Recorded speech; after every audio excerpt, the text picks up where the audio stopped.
하나님 아버지, 이 마지막 때에, 이 참담한 시대에 우리 화평교회 성도들만큼은 우리 하나님의 품으로 돌아오는 그런 사람들 되게 하여 주옵소서. 우리 화평교회에서 예배하는 사람들만큼은 우리 하나님의 마음으로, 하나님의 품으로 다시 파고드는 그런 사람들 다 될 수 있도록 인도하여 주옵소서. 우리의 예배가, 우리의 삶이, 우리의 믿음이 우리 하나님의 품에 파고드는 그런 것이 되게 하여 주시고, 우리 하나님께서 우리의 슬픔과 애환과 우리의 모든 노고를 쓰다듬어 주셨을 때, 그때 우리가 다시 한번 하나님의 지극히 강하고 큰 부활의 군대로 다시 일어서는 그런 역사도 허락하여 주옵소서. 우리를 통하여 하나님 그 부활의 소식이, 그 부활의 공명이 온 세상에 울려 퍼지는 그런 일들 허락하여 주옵소서.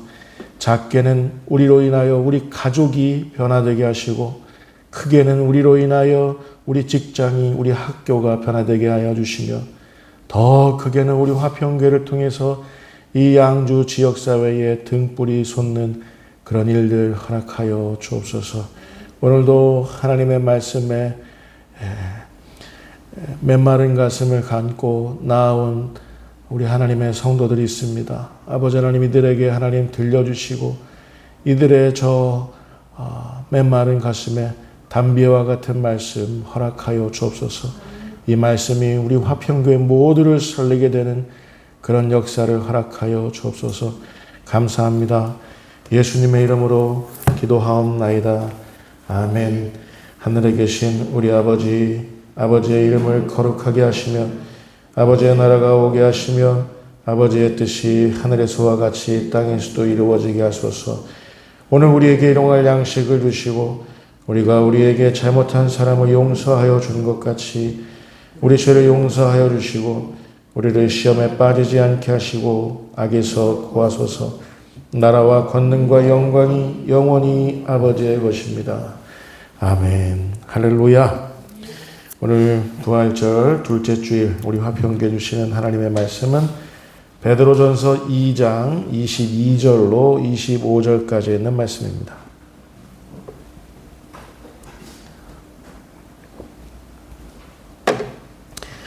베드로전서 2장 22절로 25절까지 있는 말씀입니다. 저와 여러분이 한 절씩 교독하고 마지막 절은 같이 합독하도록 하겠습니다. 베드로전서 2장 22절. 그는 죄를 범하지 아니하시고 그 입에 거짓도 없으시며 욕을 당하시되 받되어 욕하지 아니하시고 분함을 당하시되 위협하지 아니하시고 오직 공의로 심판하시는 이에게 부탁하시며 친히 나무에 달려 그 몸으로 우리 죄를 담당하셨으니 이는 우리로 죄에 대하여 죽고 의에 대하여 살게 하려 하심이라. 그가 채찍에 맞음으로 너희는 나음을 얻었나니 너희가 전에는 양과 같이 길을 잃었더니 이제는 너희 영혼의 목자와 감독 되신 이에게 돌아왔느니라. 아멘. 할렐루야. 다시 또 돌아가요 우리, 다시 또 돌아가요 우리라는 제목으로 함께 하나님의 음성을 청하겠습니다. 마지막까지 사악한 사람들이 있습니다. 사악한 사람들. 그 죄를 어떻게 감당하려고 저토록 사악할 수 있을까 싶은 사람들이죠. 예수님께 마지막 순간까지 사악했던 사람들은 누구였을까요? 예수님의 등가죽을 너덜너덜해지도록 채찍질했던 사람이었을까요? 예수님께 침 뱉은 사람? 예수님의 뺨을 때린 사람? 가시 면류관 쓰신 예수님의 머리를 막대기로 내려친 사람? 예수님을 십자가에 못 박은 그 사람? 십자가에서 내려오라고 이스라엘의 왕인 것을, 메시아인 것을 증명해 보라고 조롱했던 사람, 예수님 폐부를 아래에서 위로 창으로 이렇게 올려 찌른 사람, 아니면 은30에 예수를 팔아넘긴 가룟 유다, 예수를 3번씩이나 저주하며 부인했었던 시몬 베드로, 나 몰라라 두려워서 꽁무니 빼버린 제자들, 아니면 이 모든 십자가 죽음 배후에 있던 산헤드린 공회의 대제사장들과 서기관들과 바리새인들이 가장 사악했던 사람들이었을까요? 불과 하루 이틀 전 자신의 옷가지와 종려나무 가지를 들고 호산나 주의 이름으로 오시는 이여 이렇게 환호했다가 이제는 십자가에 못 박게 하소서 했던 예루살렘 거민들이 가장 사악했을까요? 아니면 예수님의 십자가 처형을 집행했던 본디오 빌라도였을까요? 누가 가장 사악했을까요? 예수님께 가장 사악했던 사람. 중요한 건 이겁니다. 인간의 악랄하고 사악한 죄악상들에 대응하시는 예수님의 자세입니다. 저들은 예수님을 때렸고 찔렀고 못 박았고 침뱉었고 조롱했고 부인하고 저주하고 형 집행을 했지만 예수님은 이 악랄하고 사악한 죄악상들에 대해서 예수님은 한결같이 대응하신 그 자세가 있습니다. 사실 정도의 차이와 경중의 차이만 있을 뿐이지 인간의 죄는 다 거기서 거기입니다. 인간의 죄는 그저 죄일 뿐입니다. 예수님은 인간의 죄에 대해서 어떤 반응을 보이셨나요? 사악하고 악랄한 죄악상들에 대해서. 먼저 기억해야 할 게 있습니다. 예수님은 힘없으신 분이 아니라는 거죠. 예수님은 아무런 권한이 없던 분이 아니라는 거죠. 예수님은 전지전능하신 하나님이셨습니다. 예수님은 말씀 한마디로 천지 우주 만물을 존재케 하셨고 또 말씀 한마디로 천지 우주 만물들을 멸절시키실 수도 있는 분이었다는 거죠. 그런데 침뱉음 당하 따기 맞으시고 가시면류관 쓰시고 못 박히시고 죽으시고 하셨다는 겁니다. 얼마든지 예수님 모습을 얼마든지 신적인 권능으로 드러내실 수도 있었는데 그렇게 하지 않으셨어요. 오늘 본문 23절 말씀 우리 같이 읽도록 하겠습니다. 자, 시작. 욕을 당하시되 맞되어 욕하지 아니하시고 고난을 당하시되 위협하지 아니하시고 오직 공의로 심판하시는 이에게 부탁하시니. 여기에는 이 예루살렘 거민들 그리고 산헤드린 공회 이 사악하고 악랄한 사람들을 향해서 이 인간의 사악함에 대해서 예수님께서 보이신 3가지 반응이 나옵니다. 첫 번째는 맞대어 욕하지 않으셨다. 두 번째는 위협하지 않으셨다. 세 번째는 공의로 심판하시는 하나님께 부탁하셨다라는 겁니다. 3가지. 근데 저는 여기서 예수님의 두 번째의 반응에 이목을 내주었습니다. 뭐예요? 위협하지 아니하시고. 여러분 상상해 보세요. 예수님은 만왕의 왕, 만유의 주이십니다. 말씀 한마디만 하시면 온 세상 천지 우주 만물도 얼마든지 싹 쓸어버리시고 싹 갈아엎어버리실 수도 있는 분이셨습니다. 만에 하나 예수님이 이 사악한 자식들 그러면서 얼마든지 위협하셨다면 예수님의 그 권능을 가지시고 얼마든지 위협하셨다면 예수님 목소리 들은 자들은 어찌 됐을까요? 아마 가루가 되었을 겁니다. 가루가 뭡니까? 먼지가 되었을 겁니다. 여러분 인간의 사악함을 통제할 때 인간의 악랄함을 통제할 때 가장 손쉽고 효과적인 방법이 뭔지 아십니까? 사실 권능 있는 사람이, 힘 있는 사람이 위협하는 것이 사악함을 통제하는 가장 손쉽고 효과적인 방법입니다. 너 이 자식. 힘없는 사람이 아니라 권능 있고 모든 권한을 다 가진 사람이 위협하는 거야. 아무리 악할지라도, 사악할지라도 효과적으로 제압할 수 있어요. 더더군다나 모든 것이 가능한 예수님이셨습니다. 더더군다나 모든 것을 현재화시키실 수 있는 예수님이셨습니다. 가장 전 우주를 통틀어서 권능이 있으신 분이 우리 예수님이셨습니다. 근데 그분이 위협하셨으면 어찌 됐을까요? 그것으로 이미 끝이죠. 끝나버린 게 종결입니다. 종결. 이미 가루가 됐는데, 이미 먼지가 되었는데 어찌 예수님에 대해서 토를 달 수가 있을까요? 그런데 예수님은 위협하지 않으셨습니다. 가장 빠르고 가장 효과적이며 가장 강력한 방법이었을 그 위협을 예수님은 내려놓으셨습니다. 왜요? 예수님 위협하실 줄 몰라서요? 아니야. 위협은 본래 여러분 사탄이 하는 일입니다. 사탄이 위협하는 거예요. 사탄의 졸개들, 사탄에게 사로잡힌 사람들이나 눈이 벌게져서 위협하는 겁니다. 지금 우리가 다 알듯이 미국과 이스라엘이 이란을 위협한다고 해서 이란을 영원히 굴복시킬 수 있을까요? 오히려 후일 미국과 이스라엘이 위협당하게 되는 그 역전되는 일만 초래할 뿐입니다. 가만히 있을까요? 이란이? 아니죠. 과거 독일 나치 정권이 유태인 600만 명을 학살하면서 위협했다고 해서 유대인들이 굴복했습니까? 아니요. 이를 갈고 지금 전 세계의 패권을 쥐락펴락하고 있지 않습니까? 일본 제국주의가 대한민국을 유린하면서 위협했다고 해서 우리가 굴복했나요? 아니요.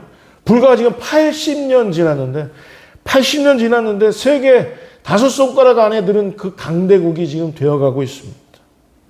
더더군다나 예수님이 어찌 위협함으로써 인간의 사악함을 끝내려 하셨을까요?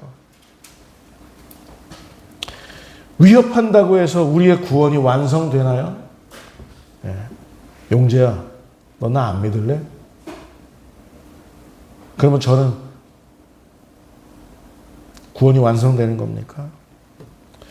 인간의 악랄하고 사악한 죄악생들을 그렇다면 어떻게 하는 것이 그 끝을 보는 해결책일까요? 오늘 본문 24절에 그 비책이 수록되어 있습니다. 24절.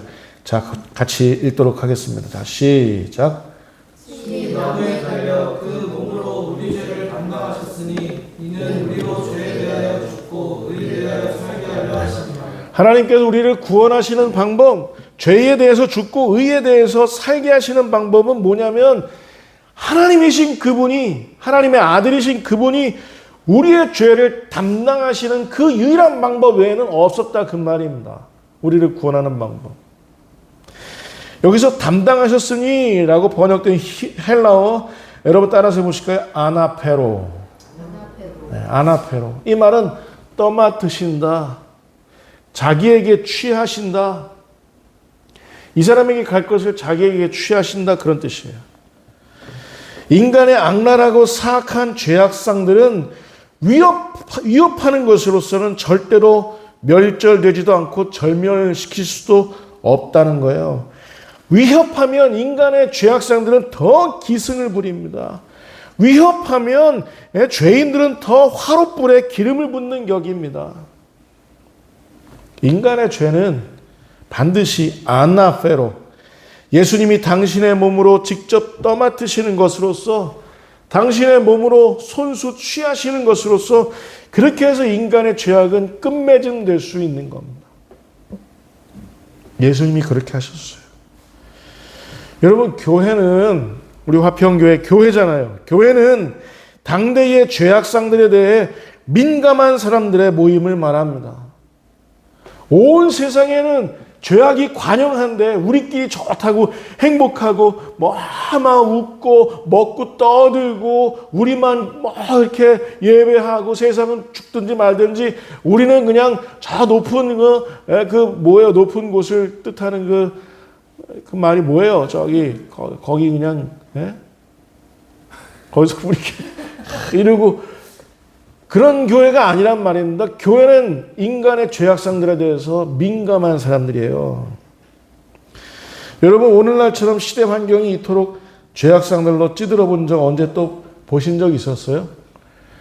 심해도 너무 심하다. 저는 그렇게 생각하고 있어요. 과연 교회는 우리는 어찌해야 될까요? 같이 맞대서 욕할까요? 멱살 잡히면 멱살 같이 잡고 머리끄댕이 잡히면 같이 머리끄댕이 잡고 할까요? 아니면 누구처럼 위협할까요? 여러분 뉴스 보셨죠? 니들의 문명을 아주 가루로 만들어 버리겠다. 누가 그랬죠?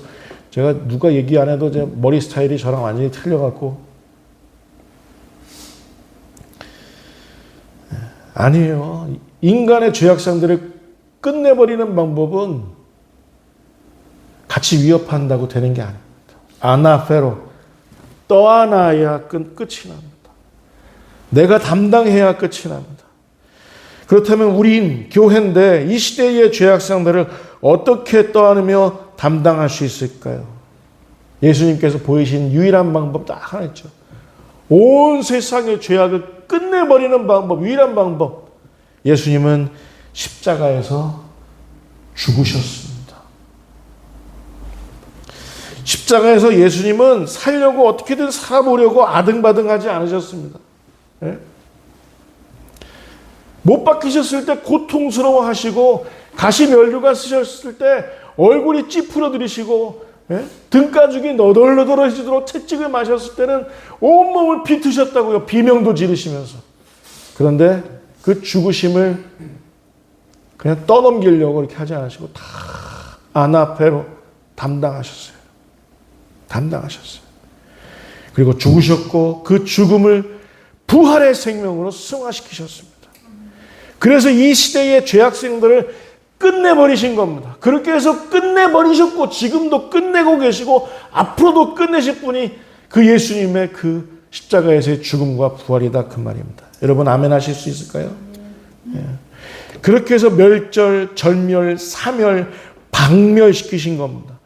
이 시대의 모든 죄악성들, 과거, 현재, 미래 모든. 지금 우리 주변을 한번 돌아보세요. 세상 그 어디에도 교회의 진정한 십자가를 찾아보기가 힘듭니다. 그저 교회를 참칭하는 자들의 아우성과 폭력만 있을 뿐입니다. 거짓인 자들이, 가짜인 자들이 혐오와 분열과 전쟁을 조장하고 있습니다. 여러분 이랬던 적이 성경에도 있었어요. 혐오와 분열을 조장했던 때.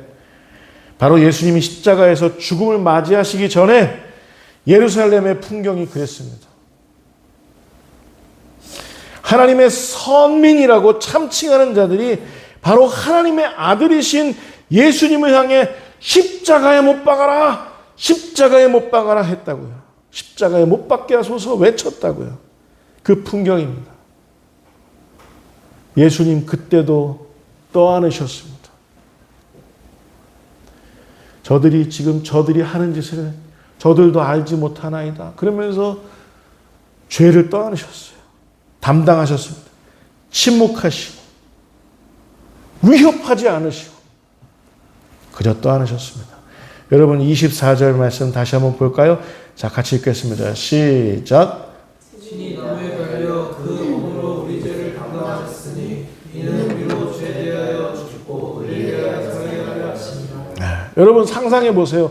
예수님이 십자가에 못 박히셨을 때 아침 9시에 십자가에 못 박히셨을 때 여전히 예수님은 십자가에 못 박히셨지만 하나님이셨어요. 여전히 말씀만 한마디만 하면 여전히 천군 천사를 동원하면 얘들 그냥 싹 쓸어버릴 수 있었어요. 먼지로 만들어버릴 수 있었어요. 로마의 그 정권, 그냥 한 방에 그냥 바다를 일으키셔서 한 방에 그냥 이렇게 하실 수 있었어요. 폭풍을 일으키셔서 바람으로 끝내버리실 수 있어요. 말씀 한마디로. 왜냐하면 예수님은 말씀 한마디로 천지 우주 만물을 창조하셨던 말씀의 하나님이셨기 때문에.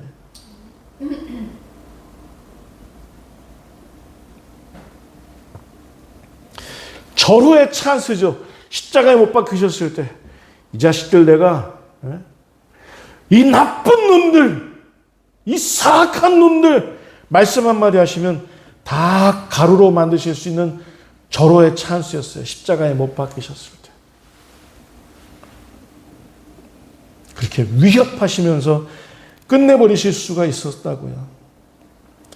허울 주었던 예루살렘 성전의 돌 하나하나, 껍데기뿐이었던 예루살렘 성전 중심의 유대인들만의 그들 숨막히는 그 종교성들 하나하나 다 먼지로 만들어 보실 수 있다고요.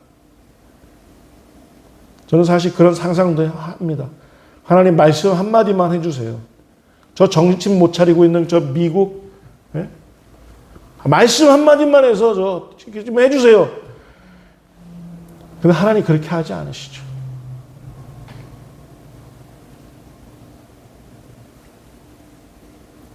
친히 나무에 달려서 그 몸으로 우리 죄를 담당하시고 우리 죄에 대하여 대신 죽으셨습니다. 맞대응하셨다고요? 위협하셨다고요? 아니요. 침묵으로. 이사야서 53장 7절 말씀이 그겁니다. 같이 읽겠습니다. 시작. 그가 곤욕을 당하여 괴로울 때에도 그의 입을 열지 아니하였으며 마치 도수장으로 끌려가는 어린 양과 강감자 앞에서 잠잠한 양같이 그의 입을 열지 아니하였구나. 감히 누가 조롱할 수 있겠어요, 예수님을? 감히 누가 예수님의 뺨을 때리냐고요? 감히 누가 예수님의 얼굴에 침을 뱉으냐고요? 지금 면류관 쓰고 계신 막대기로 이렇게 어떻게 때리는 게 이게 가능한? 예수님이 하나님이신데 말씀 한마디만 하면 예수님 이렇게 막대기 들고 있는 로마 병장만 이렇게 째려보기만 하면 그거. 근데 맞대응하지 아니하시고 위협하지 아니하시고 그저 아나페로 담당하셨어요. 지금은 가장 기독교인답지 않은 자들이 저마다 자신은 독실한 기독교인이라면서 자처하는 시대인 것 같습니다. 누가 보기에도 우스꽝스러운 모습, 그런 신앙을 갖고 있는데 자기가 독실하대요. 자기가 독실한 사람이래요. 그런 모습 보면 저라도 맨 앞에 나가서 뺨따구를 제가 이렇게 하면서 주먹다짐하면서 위협하고 싶은 그런 마음이 전에는 하루에도 10대 번 막 일어나고 그랬는데 지금은 좀 덜합니다. 왜냐하면 저도 그렇게 하면 안 된다는 걸 너무 잘 알기 때문에. 그리고 지금 또 가장 기독교 국가 같지 않은 나라가 자신들은 하나님이 축복하시는 나라, 하나님이 편들어 주시는 기독교 국가라고 자처하는 시대가 되어버렸습니다. 저들은 모르는 걸까요? 알면서도 저러는 걸까요? 온 세상, 온 나라가 다들 일어서서 저들을 비웃고 있는데 저들은 지금 모르고 있는 것 같습니다. 여러분, 이 참담함을 어찌해야 할까요? 한 가지 대안이 되는 단어를 저는 최근에 새삼 깨닫게 되었습니다. 이 말은 겉으로 보기엔 있는 듯 없는 듯한 말입니다. 아주 작은 말입니다. 그러나 아주 강렬하고 그러나 아주 충만하며 아주 영향력 있는 말이었습니다. 게다가 고매하고 그리고 찬란한 말이었습니다. 이 대안이 되는 말. 이 죄악상이 가득한 이때 정말 대안이 될 수 있는 그 단어 하나 발견했어요. 여러분 따라서 보실까요? 공명.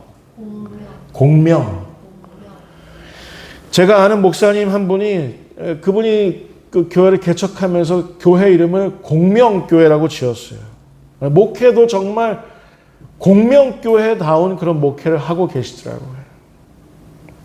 여러분, 이 공명이란 말은 무슨 뜻이냐면 한 물체가 진동하고 있습니다. 요거를 한번 탁 쳤어요. 진동하고 있습니다. 근데 같은 진동수를 가진 그런 물체가 저기서 같이 진동하고 있어요. 이걸 공명이라고 합니다. 제가 여러분에게 성령 충만해서 말씀으로 충만해서 여러분들에게 설교를 진행하고 있어요. 지금 이렇게 공명시키고 있어요. 설교를. 근데 여러분 가슴이 같이 떨려요. 공명이란 말입니다. 공명. 교회는요, 어떤 곳이냐면 반드시 부활이란 공명을 일으키는 곳입니다. 여러분 아멘 하실 수 있을까요? 교회는 그 부활이란 공명으로 온 세상을 진동시키는 사람들을 말합니다.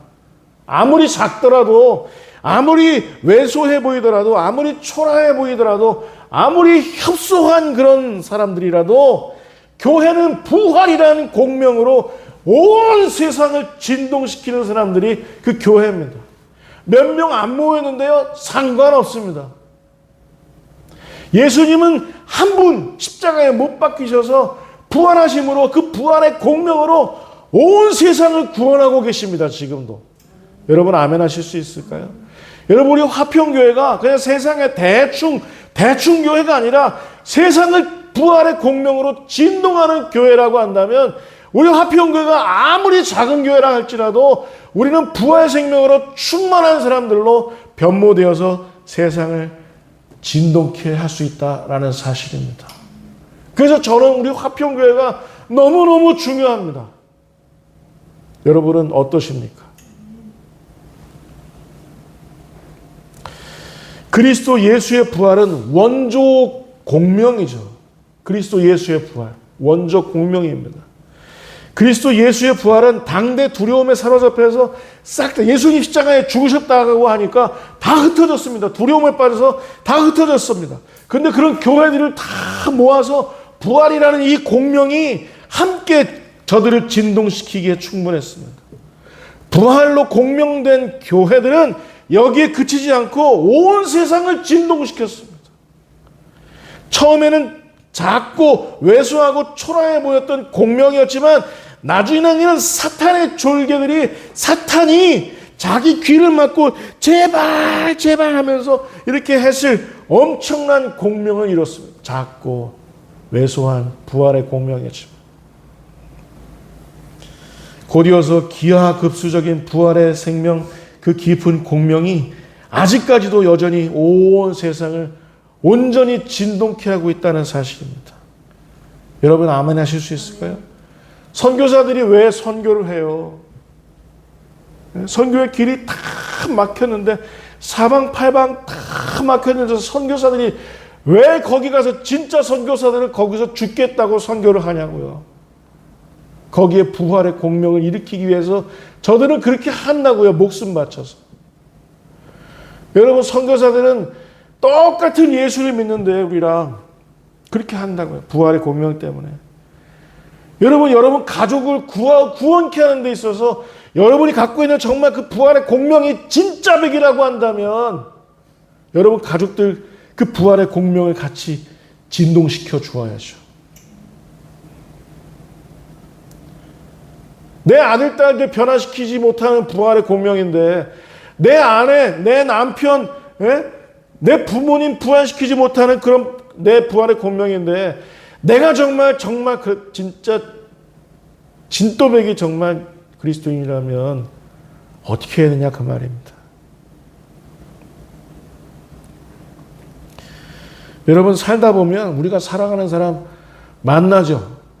저는 내가 정말 이 사람을 아끼고 사랑한다. 평생 가고 싶다라는 사람들 만나요, 안 만나요?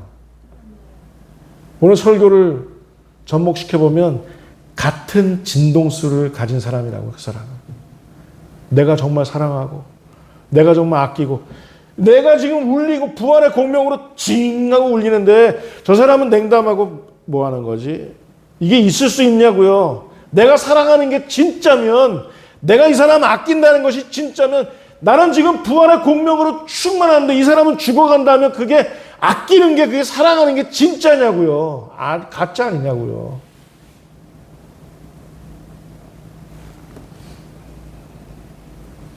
우리는 부활이란 공명을 일으키는 사람들입니다. 여러분 믿으십니까?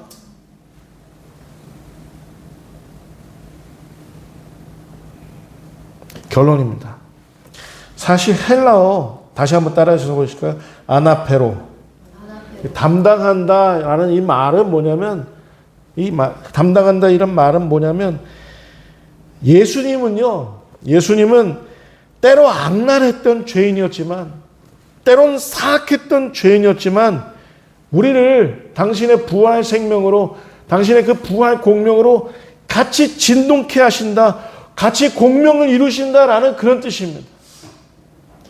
내가 저 죄인들을 이 빛으로 이끌 수 있는 유일한 방법이 있다면 내가 저 사악하고 악랄하고 정말 진짜 위협함으로써 어떻게 해버리고 싶은 그런 죄인들이지만 저들을 구원할 수 있는 유일한 방법이 있다면 내가 담당한다는 거예요.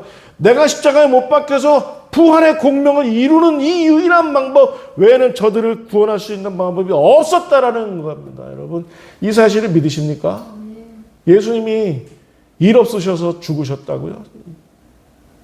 신화라고요? 함께 부활의 공명을 이루시기로 하시기 위해서 하셨단 말입니다. 여러분, 이 부활의 공명이라는 게 이게 한가하고 남얘기가 아닙니다. 이 부활의 공명이 한번 이루면 어떻게 되는지 아세요? 죽은 지 나흘이나 되어버린 나사로도 부활케 하시는 그 부활의 공명이라고 여러분 믿으십니까? 제가 에스겔서 37장 말씀과 나사로의 부활의 얘기를 계속해서 강조하고 있잖아요. 아무리 심각한 죽음도 먼지가 폴폴 나는 마른 뼈 같은 이스라엘의 군대도 부활의 공명이 이루어지면 그들이 지극히 강하고 큰 부활의 군대로 일어서게 하신다고요. 그게 부활의 정체고 부활의 공명의 정체입니다.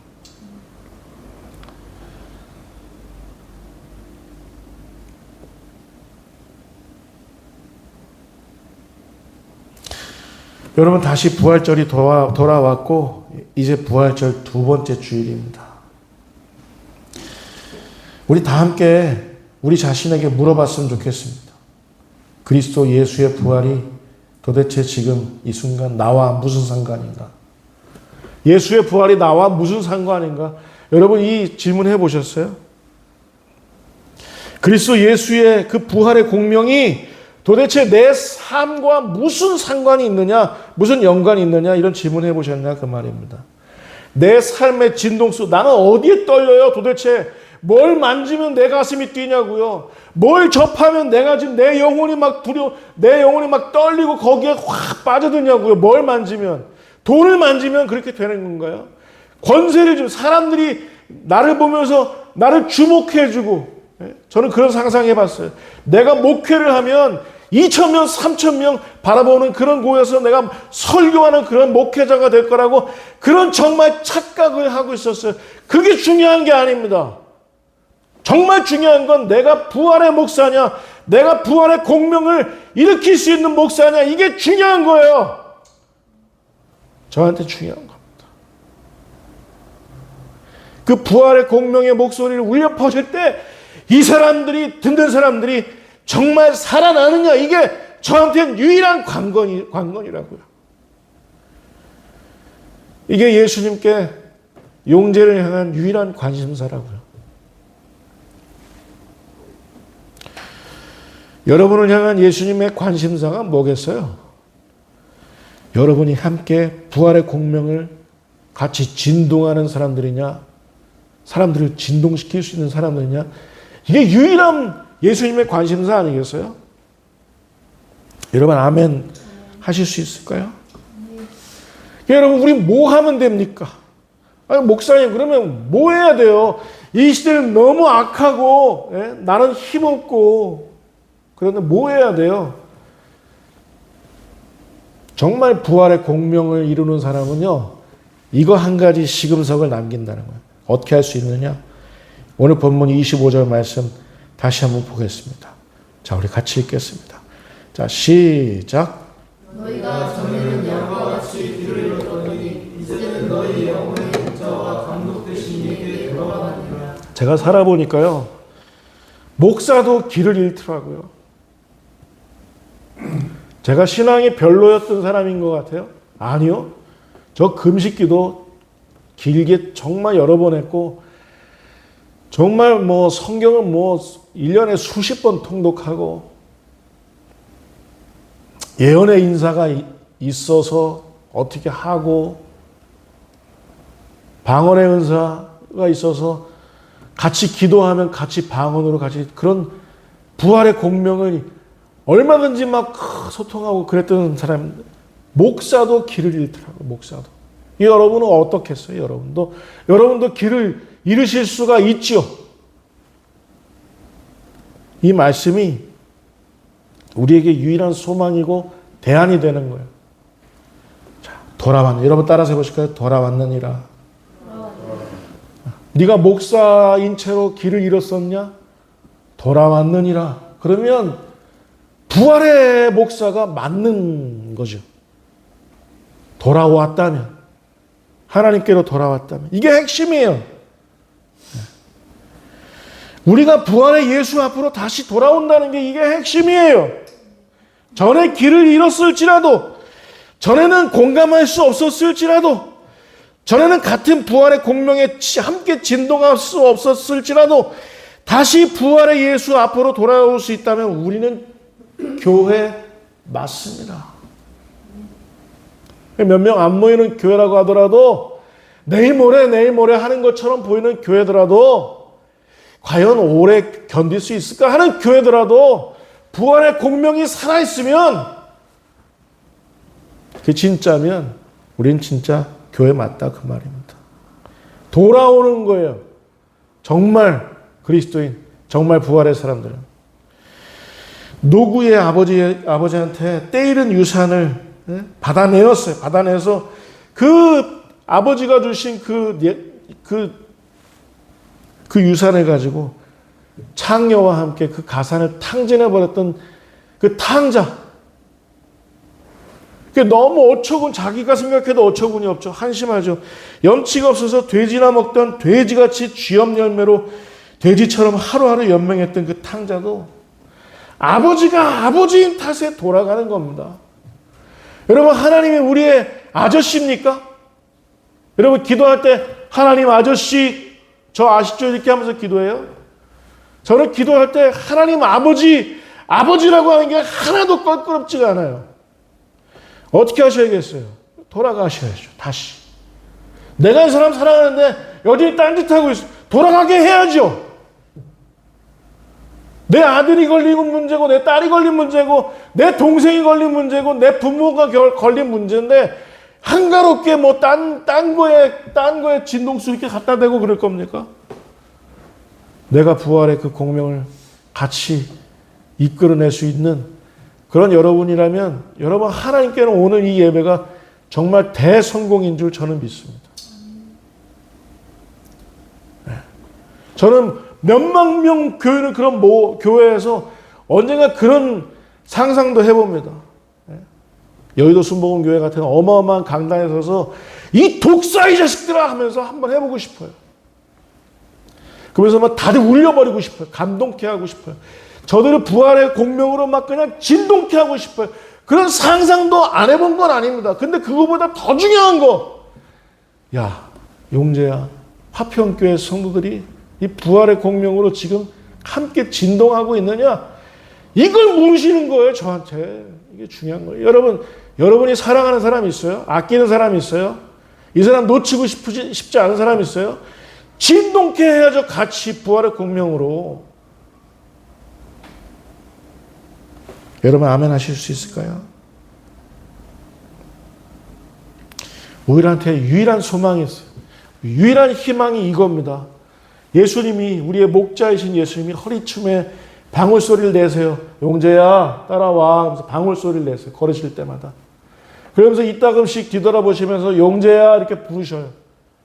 그 음성, 주님이 나한테 용재야 하실 때 내가 다시 주님께로, 부활의 주님께로 돌아갈 수만 있다면, 그 목소리 듣고, 그래서 함께 진동하고 함께 공명할 수만 있다면, 이게 여러분 전 우주를 통틀어서 가장 값진 복음인 줄 믿습니다.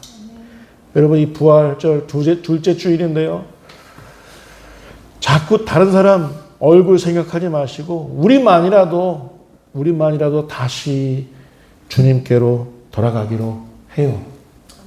아멘. 기도하겠습니다. 하나님 아버지, 다시 또 염치 없지만 우리 부활의 예수님 품으로 다시 돌아갑니다.